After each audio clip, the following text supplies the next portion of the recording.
So in let's say a patient with PCOS, how significant stress is affecting the PCOS? My experience says that stress is a very big, reason, very big reason. In fact, we are actually in the process of writing a paper on this. 4 years back, I always used to see that women who are working in a BPO sector, they have more PCOS.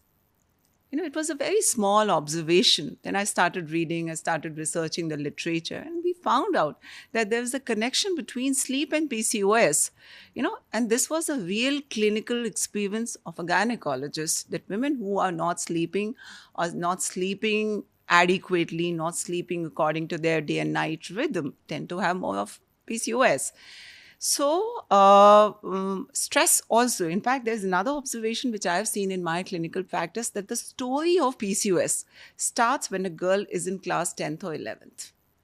This is the time when there is so much of pressure of studies. She has to go for her tuition classes. The parents are after them. You have to study, study, study, prepare for your exams. She's constantly sitting in front of the computer, not really moving. The mother is giving all the goodies to her to eat. And, there are other pressures on Instagram. You have to be there. You have to be watching the latest Netflix. Your DP has to look good. You need to look good. So there's so much of pressure. And on top of that, wrong dietary choices, lack of exercise. And then when you go to the hostel, you don't get the right food.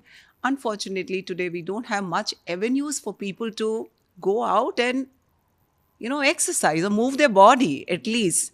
I always tell this to people. 20 years back, nobody did a yoga class or nobody went to a gym. Our grandmothers, they never had PCOS. So what is it which is going wrong today, which is making the modern woman getting more prone to developing PCOS? I mean, of course, most of us think that we are eating right. Most of us think, 30 minutes of gymming or yoga is good enough. But our mothers never did that. Our grandmothers did not do this, but still they did not have PCOS. So probably they never had stress. They were physically active throughout the day, and they never had Swiggy and Zomato in their life. Right, yeah. No, I think the point of sleep that you mentioned I think is very critical for every disease that we talk about, and that's what we talk in my channel as well, to just keep sticking to the circadian rhythm. Absolutely, 100%, 100%. And I tell this to everyone, you need a sleep which is adequate, which is peaceful, which is uninterrupted, and which is according to circadian rhythm. This is the most important thing. Our clinical experience also says that most of PCOS patients have high prolactin, they have hypothyroidism. Now, this again proves that it starts from the brain, because all these hormones are released from the anterior pituitary.